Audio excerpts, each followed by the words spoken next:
Welcome back. In this video, we are going to look at the concept of support and resistance. This is a very important concept as mastering this concept will not only help you enter new trades, but also many times when you might be surprised by a market movement, this concept can really help you plan your exit strategy. And hence, mastering this concept may ultimately save you a lot of money. So let's start by understanding this concept.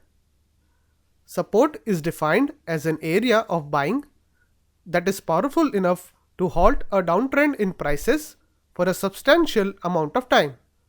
So support is essentially a price level or a price range where one may expect the downtrend to either take a temporary pause or maybe potentially complete reversal.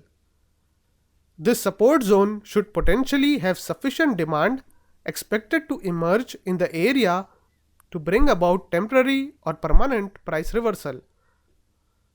In contrast, resistance is the exact opposite of support. So resistance is defined as a price level or price range where one may expect the uptrend to either take a temporary pause or potentially complete reversal. The resistance level should potentially have sufficient supply emerging in the area to bring about temporary or permanent price reversal.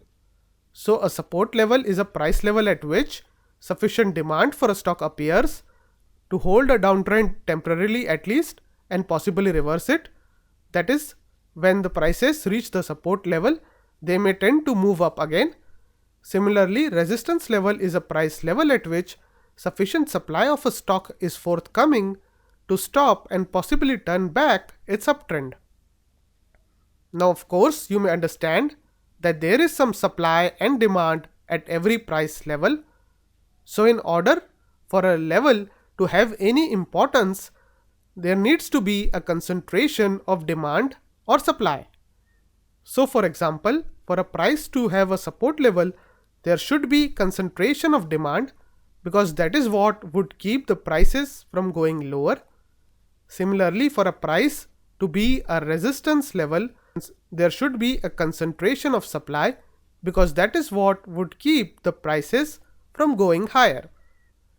Hence, whether a price level or price zone acts as a support or resistance depends on whether a large number of shares were traded around that level in the past. Any level where a relatively much larger number of shares were traded becomes a potentially important support or resistance level. These support and resistance levels are not completely different price points. In fact, there is a constant role reversal that keeps happening between support and resistance levels. Let me explain what I mean by this. If you know a price level which has acted as support in the past, and if the prices were eventually able to fall below this support level and trend lower, once this downtrend ends and the prices try to climb back up to the previous support level, this old support level will now act as a resistance level. This means that important price levels switch their roles from support to resistance and from resistance to support from time to time. To understand all this, let's look at an example. Let's say a stock declines from 60 to 50 and then finds some support emerging at 50 by the way of huge trading volume and corrects up. After spending some time above 50, the prices eventually manage to break below 50 and say they end up creating a new low around 40. Now if some buying emerges and the stock tries to edge up towards 50 again, you may expect some kind of selling emerging at 50. This is because of the simple fact that a lot many buyers may still be stuck with their long positions around 50. So as the prices try to climb back up to these levels, there is a good chance that these people will like to get out of their position around 50, which is a sort of break-even price level for them.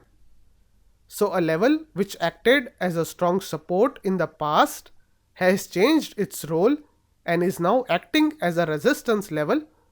So you should be aware of this characteristic of support and resistance levels. Strong support levels may become strong resistance levels once prices fall substantially below it. Similarly, strong resistance levels may become strong support levels once prices rise substantially above it. With this, we have briefly looked at the concept of support and resistance.